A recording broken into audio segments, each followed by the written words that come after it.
तैयबा गुल पीएसी में पेश होशरुबा इंकशाफात, जावेद इकबाल की वीडियो क्यों बनाई, वजह बता दी। साबिक चेयरमैन कौमी एहतसाब bureau NAB justice retired Javed Iqbal के खिलाफ हिरासा किए जाने की दरखास्त देने वाली तैयबा गुल पब्लिक अकाउंट्स कमेटी में पेश हो गईं, जहां उन्होंने अहम इंकशाफात किए। तैयबा गुल ने पीएसी को बताया कि मेरे खिलाफ एक झूठा रेफरेंस बनाया गया, मुझे सुना भी नहीं गया। मिसिंग पर्सन कमीशन में जस्टिस रिटायर्ड जावेद इकबाल से मुलाकात हुई। जब मैंने जावेद इकबाल को बार बार फोन करने से मना किया तो वो नाराज हो गए। खातून ने कहा कि जनवरी 2019 में लाहौर से नैब ने रात को गिरफ्तार कर लिया। मिसिंग पर्सन की दरखास्त पर मेरा नंबर दर्ज था। उस पर कॉल करके मुझे वक्तन फवक्तन बुलाते रहे। जावेद इकबाल कहते थे आप जरूर आएं वरना समाअत नहीं होगी। मैंने जावेद इकबाल की वीडियो इसलिए बनाई कि वो एक आला ताकतवर ओहदेदार था।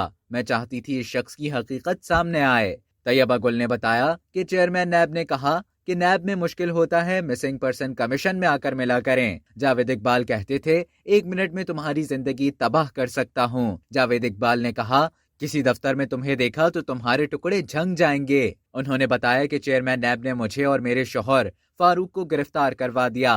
मुझे मर्द अहलकारों ने गिरफ्तार किया। गाड़ी में रास्ते में मेरे साथ जो दरिंदगी की वो मैं नहीं बता सकती। मुझे ट्रांजिट रिमांड के बगैर लाहौर ले जाया गया। मुझे सलीम शहजाद के पास ले जाया गया तो मेरे कपड़े फटे हुए थे, मेरे जिस्म पर नील पड़े हुए थे। तलाशी में डीजी नैब लाहौर सलीम शहजाद के कहने पर मेरे कपड़े उतार दिए गए।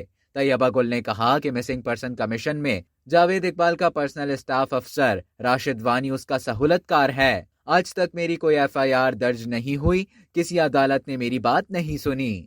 अब तक के लिए इतना ही। मजीद खबरों और न्यूज़ अपडेट्स के लिए डेली जंग के यूट्यूब चैनल को सब्सक्राइब करें और फेसबुक के पेज को लाइक करना ना भूलें।